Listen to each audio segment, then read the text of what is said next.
दोस्तों नमस्कार, स्वागत है आपका हाइप क्लासेस में। मैं हूं शिवाजी।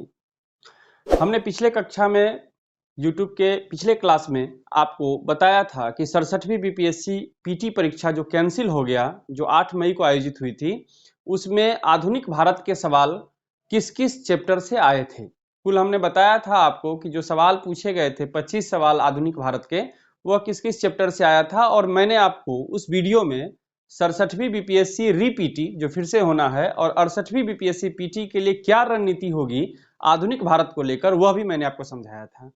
आज हम बात करेंगे उन 5 प्रश्नों के बारे में जो कि प्राचीन भारत से पूछे गए हैं।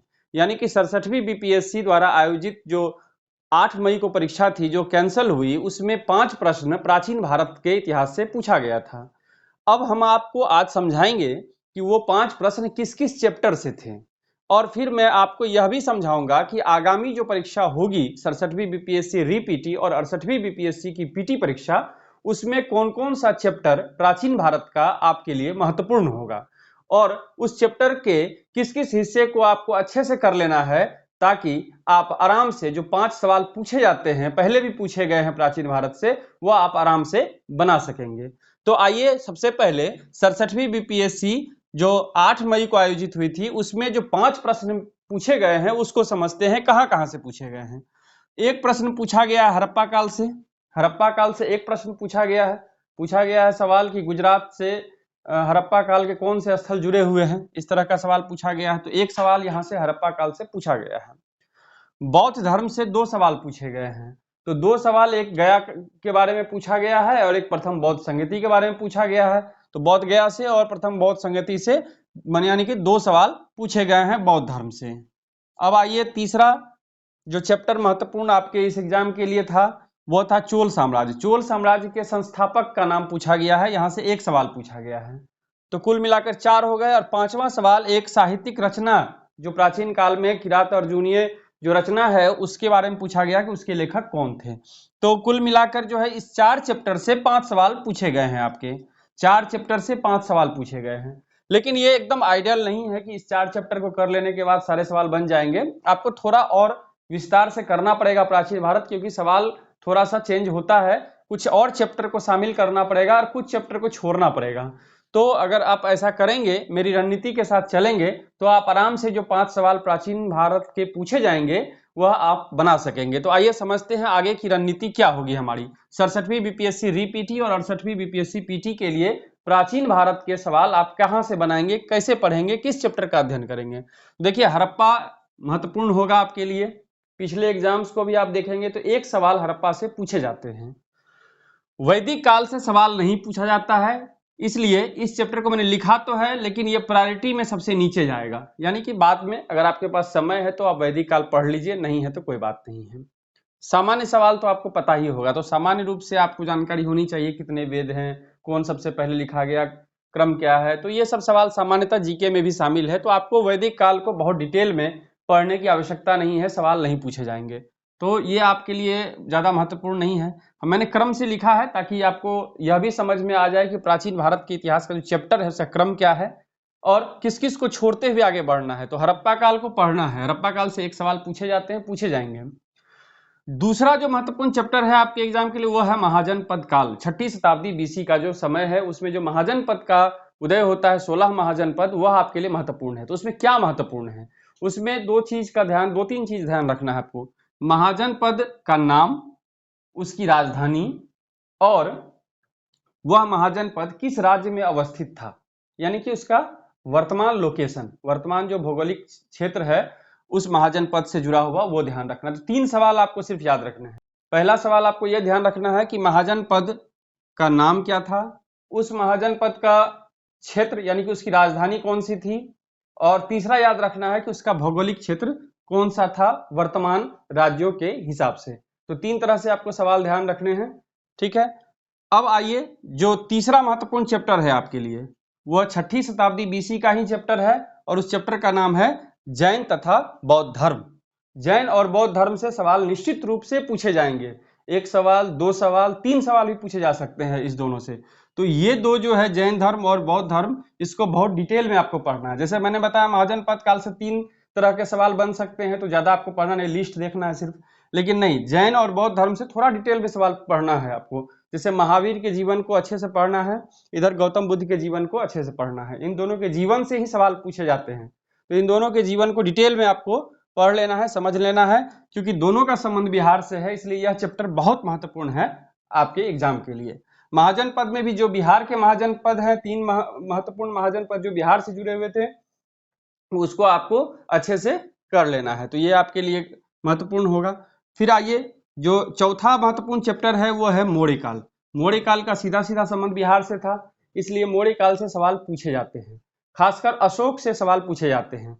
तो थोड़ा सा आपको मौर्य काल पढ़ना पड़ेगा, मौर्य काल को भी डिटेल में ही पढ़ना पड़ेगा। उसमें क्या पढ़ना है, तो शासक के बारे में डिटेल में पढ़ लेना है आपको, जो 2-3 शासक है, खासकर अशोक के बारे में पढ़ लेना है, और उसकी शासन व्यवस्था को आपको अच्छे से समझ लेना है, बस इतना ही करना है। गुप्त काल में भी वही बात है, गुप्त काल को भी पढ़ना है आपको। गुप्त काल में शासकों के नाम, उसके क्रम को ध्यान रखना है, उसके महत्वपूर्ण जो कार्य हैं और उसकी जो शासन व्यवस्था थी उसको आपको अच्छे से समझ लेना है। तो मौर्य काल, गुप्त काल दोनों का संबंध चूंकि बिहार से है, इसीलिए इससे सवाल पूछने की संभावना बनी रहती है और पूछे भी जाते हैं।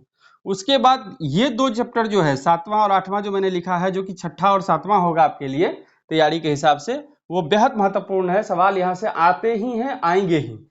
स्थापत्य कला और रचनाएं, प्राचीन काल की जो भी स्थापत्य है, जो भी मंदिर का निर्माण हुआ है, तो किस शासक ने किया, कहाँ पर है वो मंदिर, कोई भी स्थापत्य हो तो उसको याद रखना है। कोई कला है, विशेष आर्ट है, उससे सवाल पूछे जाते हैं, वो आपको याद रखना है, किस काल से संबंधित है। रचनाएं बहुत महत्वपूर्ण है, रचनाकार का नाम, किस शासक के काल में रचना की गई, किस वंश के या किस साम्राज्य के काल में यह रचना की गई, तो रचना को याद रखना है आपको, ये बहुत महत्वपूर्ण है। यह आपके आधुनिक भारत में ही महत्वपूर्ण है, और ये आगामी जब हम मध्यकाल के बारे में आपसे जिक्र करेंगे तो ये चैप्टर महत्वपूर्ण होगा वहां भी, और यही महत्वपूर्ण होगा वहां, बाकी ज्यादा महत्वपूर्ण नहीं होगा। तो स्थापत्य कला और रचनाएं, जो प्राचीन काल में रची गई रचनाएं हैं, प्राचीन काल के जो स्थापत्य हैं, उससे जुड़ी हुई महत्वपूर्ण बातें, यानी कि किस शासक के काल में, किस शासक के द्वारा, किसके द्वारा रचनाएं की गई, किस शासन के काल में की गई, तो ये सब याद रखना है आपको। रचना में थोड़ा सा आप आगे बढ़ के कि इस रचना का संबंध किससे है, ये भी थोड़ा सा आप ध्यान रख सकते हैं। तो और अच्छी बात, जैसे चरक संहिता का संबंध किससे है, तो आप समझ सकते हैं चिकित्सा शास्त्र से है। तो इस तरह के भी सवाल कभी काल पूछ लिए जाते हैं, लेकिन जब रचना आप पढ़ेंगे तो वो चीज समाहित हो जाएगा उसमें। तो ये महत्वपूर्ण चैप्टर है। और एक महत्वपूर्ण चैप्टर है आपका साम्राज्य, उसके संस्थापक, उसके अंतिम शासक, और एक राजधानी भी जोड़ दीजिए आप। तो लिस्ट है, ये लिस्ट आपको याद रखना है। जैसे चोल साम्राज्य से सवाल पूछा कि इसके संस्थापक कौन थे, तो इसी तरह का जो भी साम्राज्य है, उसके संस्थापक का नाम, उसका अंतिम शासक, और उस साम्राज्य की राजधानी क्या थी, ये लिस्ट एक बना लीजिए आप। ज्यादा है भी नहीं इसमें, प्राचीन काल में तो ज्यादा है भी नहीं, 1 पेज में बन जाएगा आपका, या कहीं से अवेलेबल है, बहुत सारे नोट्स बुक्स हैं वहां भी अवेलेबल है, तो वो आप लेके उस सारा को जो है एक जगह करके कंपाइल करके आप उसको जो है 2-3 बार पढ़ लीजिए आराम से। 1 से 2 सवाल यहाँ से रहेंगे, इस बार भी पूछा गया है। साहित्यिक रचना से सवाल है, चोल से सवाल है, संस्थापक कौन थे, कोई अंदर का सवाल नहीं है, छिछला सवाल है ऊपर ऊपर, तो ये आप कर लीजिएगा, हो जाएगा आपका। तो कुल मिलाकर जो 8 चैप्टर मैंने लिखा है, इसमें से आप वैदिक काल को छोड़कर और महाजनपद काल को भी संक्षिप्त रूप से जो मैंने बताया है वो करते हुए, जैन बौद्ध में केवल महात्मा बुद्ध को और महावीर को अच्छे से पढ़ते हुए, मौर्य काल में शासक, जो 2-3 महत्वपूर्ण शासक हुए, खासकर अशोक को फोकस करके, और जो शासन व्यवस्था है उसको पढ़ लीजिए। यहाँ पर शासक और शासन, शासक तथा शासन प्रशासन,